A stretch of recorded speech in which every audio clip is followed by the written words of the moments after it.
There are stories people don't dare to speak aloud because they believe that merely naming them might call them back. In a small ancient village in northern India, beside the misty waters of the Ganges where the river is always veiled in fog at dawn, people whisper about a book. No one knows when it first appeared. Some say it was unearthed in a cave, sealed by stones for thousands of years.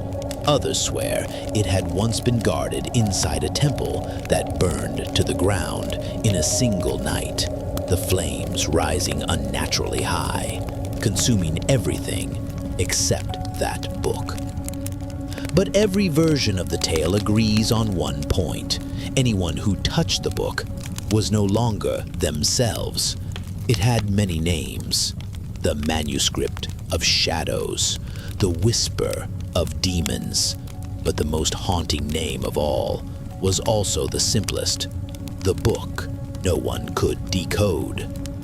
The elders told of a scholar from Benares, obsessed with lost languages. When he heard of the book, he sought it as his final challenge. They say he locked himself inside a dimly lit room, working by oil lamp, scratching translations onto paper.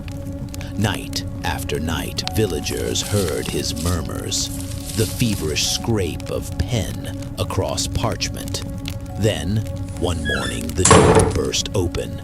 He stumbled out, face ashen, eyes rolled white, lips repeating the same phrase over and over. They are opening their eyes. They are opening their eyes. 3 days later, he died. His skin had turned the color of ash. His hands were twisted into claws, as though still clutching an invisible pen. That was only one story.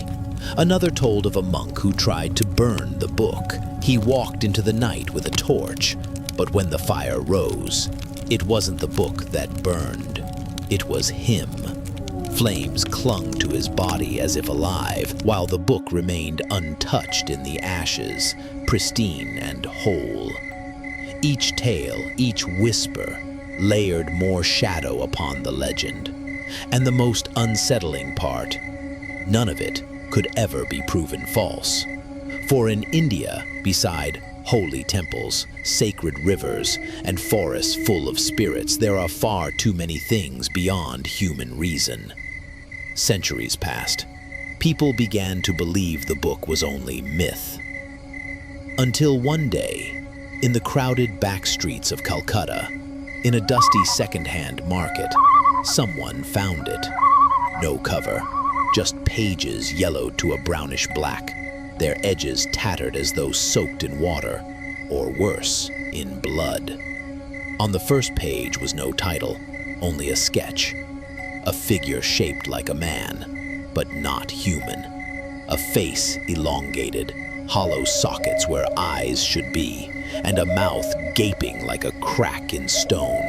The man who bought it that day was Arjun Malhotra, a young lecturer of archaeology. Arjun did not believe in demons. He believed in history, language, evidence. To him, the book was nothing more than a treasure of lost knowledge. But that very night, he began to hear whispers. At first, they were nothing more than faint drafts through the window. Then words emerged, distorted syllables, yet rhythmic, like something trying to pronounce his name. Arjun. Arjun. When Arjun opened the book, he froze. The characters were unlike any writing he had seen. Neither Sanskrit, nor Persian, nor Hindi, nor any script of Asia. They twisted, spiraled, curled into shapes that looked as though they might move. Sometimes, when he glanced away and then back, he could swear they had shifted, rearranged themselves into new patterns. The book seemed alive, breathing, rewriting itself. Arjun tried to translate. Some symbols vaguely resembled words like sleep or eyes. Others resembled door or bone. The more he studied, the more a strange presence bloomed in his head, as though someone or something was leaning over his shoulder, whispering explanations directly into his mind. On the third night, blood dripped from his nose onto the page. He did not care. He wanted more, just a little more understanding. He stopped sleeping. Each night, he lit the oil lamp and spread the book before him. At first, the letters only trembled faintly in the dim light. Then they began to slide, twist, exchanging places. Once, when Arjun looked away, the page had transformed into a drawing so lifelike it chilled him. A human face, eyeless, with two dark hollows where eyes should be. Black fluid dripped from those holes, staining the table beneath the paper. He staggered back in horror, then blinked. The page was filled with script again, as though nothing had happened. Rumors spread. Neighbors claimed that every time Arjun opened the book, they heard whispers drifting from his room. Not a single voice, but dozens, hundreds, murmuring all at once, like a congregation in a ruined temple. Children said they saw shadows moving past his window, but Arjun swore he was always alone. One night, when the oil lamp nearly died, a new line appeared in the book. Not in the twisted script, but in plain Hindi. It read, "You are not the translator. You are the door." Arjun's heart pounded. His skin turned cold. That sentence couldn't have written itself. Who or what was writing back? From then on, the book was no longer silent. At night, he heard knocks at the door. Each time he opened it, no one was there. Yet every morning, he found black handprints smeared across the threshold, childlike in size, pressed deep into the earth. One evening, exhaustion overtook him. He collapsed onto the table, his head resting against the open book. In a half-dream, he wandered a long corridor.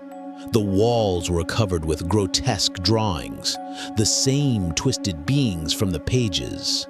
Bodies half human, half beast. At the end stood a massive stone door, inscribed with the same shifting characters. And this time, he could read them. "Open me!" He jolted awake. The book lay before him, pages stark white, all blank except for one sentence at the center. "Tomorrow night, you will understand." From that moment, he knew tomorrow would not be ordinary. The next day, Arjun drifted through life like a ghost. Mirrors in his home reflected warped versions of his face, sometimes smiling while his real face was blank. Neighbors avoided his house. Some muttered, "There are strange prayers at night in there." He barely ate. His mind replayed the same phrase, "Tomorrow night you will understand." And then night came. The wind from the Ganges blew colder than ever. The lamp flickered wildly. The book lay open, pages pulsing as if breathing. Then it began. The letters on the page writhed. They slid off the parchment like black worms, wriggling across the table, tangling together into grotesque shapes. Arjun pressed against the wall, trembling, yet he could not look away. The letters coiled into a circle, then widened, opening like a door carved into the air above the book. A whisper seeped out, soft but clear. "Arjun, hear me." The voice was both male and female, near and far, echoing inside his skull. Through the door of letters, he saw a hallway stretching into darkness, damp walls oozing decay.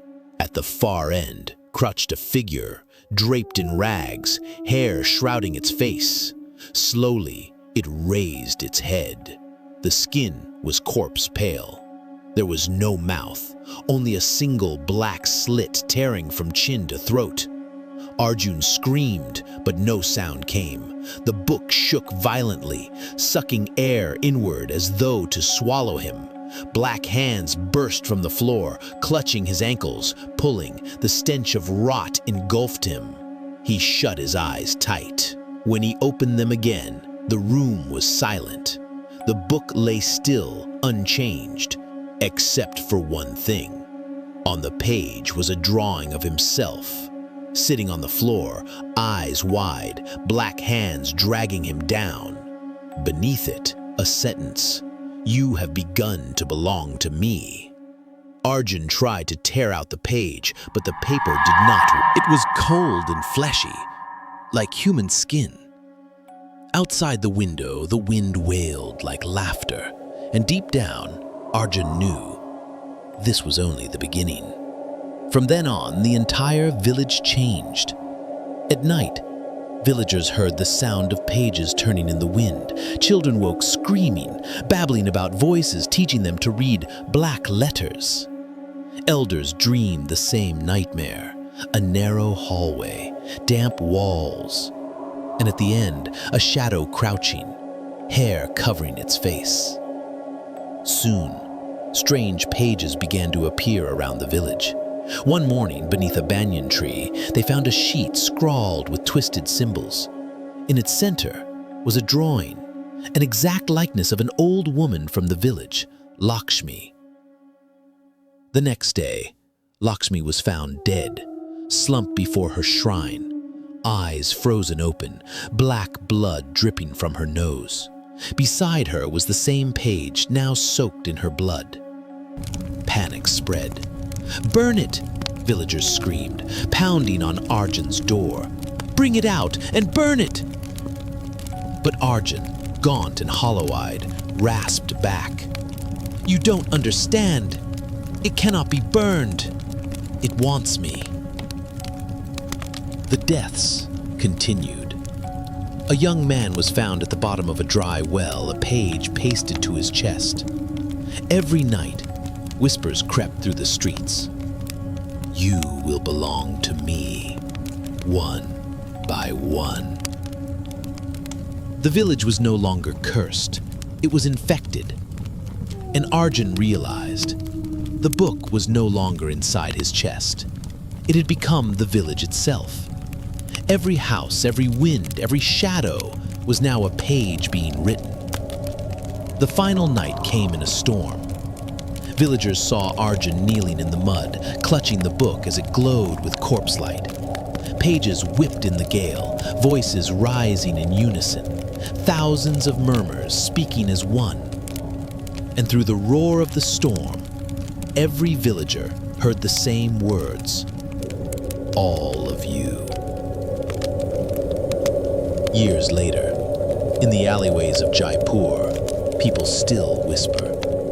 They whisper of a cursed manuscript bound in flesh-colored leather, written in no known tongue. They whisper of scholars who tried to decode it, and who all died raving, their eyes blank, their lips moving. They whisper of the lines scrawled by an Englishman before he died. The book is not to be read. It is reading us. And they whisper that perhaps the book still exists, hidden on some forgotten shelf, waiting.